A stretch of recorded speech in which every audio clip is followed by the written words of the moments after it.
Cikgu suruh buka muka surat 145. Cikgu suruh baca dulu. Kalau ikutkan ni pasal A sama Said. Lagi mesti cikgu nak tanya pasal A sama Said ni kan. Baik aku baca dulu. Tak nampak tulisan halus. Assalamualaikum dan selamat pagi. Lin, awak kenal tak siapa A Samad Said? Tidak, cikgu. Cuba cikgu ceritakan sikit. Sebenarnya, Datuk A Samad Said ataupun nama sebenarnya Abdul Samad Muhammad Said merupakan seorang sastrawan tanah air yang banyak terlibat dalam bidang penulisan kreatif. Oh, gitu. Lagi-lagi, cuba cikgu cerita lagi. Seronoklah dengar cerita pasal tokoh A Samad ni. Cikgu, saya tahu. Nama sebenar beliau adalah Datuk Seri Abdul Samad Muhammad Said dan beliau lahir pada tanggal 9 April 1935 di Duren Tunggal, Melaka. Wow, hebatlah awak Hana. Hehe. Malah, beliau menerima pendidikan awal di Sekolah Melayu Kota Raja, Singapura pada tahun 1940. Bahkan juga, beliau turut melanjutkan pelajarannya di Victoria Institution sehingga sijil senior coverage pada tahun 1956. Wah, bijaknya awak, Luciana. Hanan? Kamu ada apa-apa nak tambah lagi? Cikgu, mestilah ada.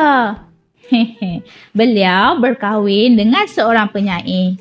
Isterinya rajin menulis sajak dan juga cerita. Cikgu, saya pun kenal beliau, cikgu. Saya nak memperkenalkan satu novel yang saya paling suka daripada beliau, iaitu Salina 1961. Novel yang paling terkenal dan mempunyai nilai-nilai tinggi. Novel Salina ini merupakan sebuah karya yang memiliki mutu penciptaan novel yang bertaraf antarabangsa. Novel ini mengisahkan tentang keadaan atau kehidupan masyarakat selepas Perang Dunia Kedua. Kan, Luisa? Betul tu, Lui. Novel Salina ini juga merupakan sebuah novel yang berlatar belakangkan sebuah perkampungan kecil di Singapura yang diberi nama Kampung Kambing. Namun, novel ini tidak hanya berfokuskan kepada satu watak sahaja dan mempunyai watak yang lain. Sungguh pun berbeza latar belakang. Watak dalam novel ini berkongsi satu persamaan, iaitu golongan terpinggir pada era pasca Perang Dunia Kedua dan layak digelar sebagai karya agung Melayu kerana banyak orang yang mengenali A Samad Said melalui novel ini. Okey Hamid, boleh rumuskan sedikit tentang karya A Samad Said iaitu Hujan Pagi? Cikgu, boleh cikgu? Hujan Pagi 1987 mengesani dan menghuraikan kekusutan jiwa seorang wartawan generasi sebelum perang yang tidak lagi memahami dan menyesuaikan dirinya dengan perubahan arah dan perkembangan suasana akhbar masa kini. Bagaimana novel Hujan Pagi boleh dikaitkan dengan bidang perguruan? Dalam novel ini dirasakan ada sesuatu perjuangan yang bermakna sesuai dengan para pendidik. Seorang pendidik haruslah mengajar murid seiring dengan peredaran masa kini seperti mengaplikasikan pembelajaran abad ke-21 dan menggunakan alat bantu mengajar ABM ke dalam PDP. Cikgu. Izinkan tuan hamba mencela. Latar belakangnya sudah. Kita tengok biodatanya pun sudah. Sekarang, saya rasa saya tahu saya ceritakan tentang pencapaiannya. A Samad Said juga, antara pencapaiannya adalah digelar sebagai sastrawan negara.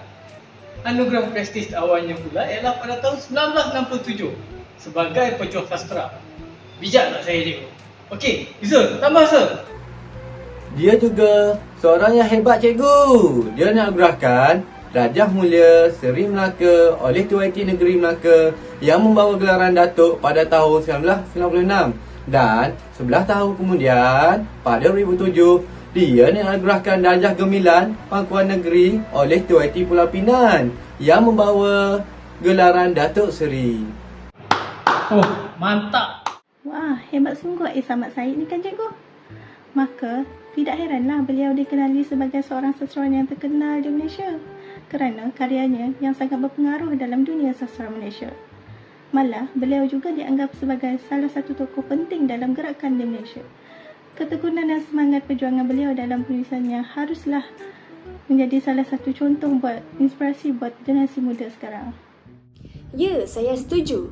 Selain itu, kita juga perlu mencontohi beliau kerana beliau merupakan sastrawan yang banyak menghasilkan karya yang bagus. Karya beliau juga banyak menceritakan tentang dunia sekarang secara realiti agar semua pelajar berada di tempat yang betul. Beliau atau hasil karya beliau sesuai untuk dijadikan teks atau wajar dijadikan teks dalam silibus pembelajaran pada zaman sekarang.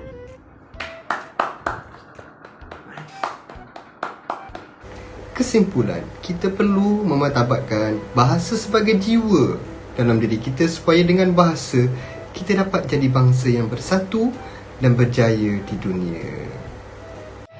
Ush, hebatnya. Terbaiklah.